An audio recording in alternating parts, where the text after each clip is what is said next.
After recently emerging from 3 years of recession, word that it would take up to 20 years to cut the jobless rate in half went over like a lead balloon here in Rome. The IMF report was front page news here in Italy, with the focus being on two numbers: the jobless rate at 12.4% and the growing debt pile, $2.4 trillion. That's a record, representing over 132% of GDP, the second highest in the Eurozone. The reality is Italy is not Greece, which has seen about a quarter of its economy wiped out. Nevertheless, Italy has seen its GDP drop by nearly 12% in the last 7 years alone.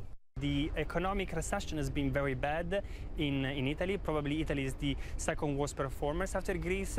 And when people hear that they have to wait 20 more years to go back to their previous living standards, it's not good news.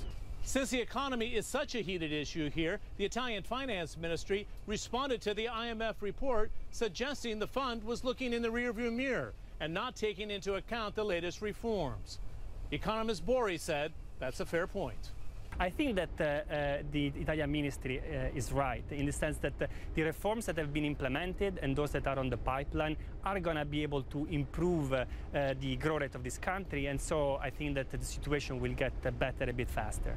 With growth of less than 0.5% and the cost of living rising, Italians are suffering from reform fatigue, and this is impacting the popularity of Prime Minister Matteo Renzi. In May of 2014, his approval rating was at 65%. The latest reading in July of 2015 is just 35%. So he's going on the offensive, offering to cut corporate taxes and property taxes as well.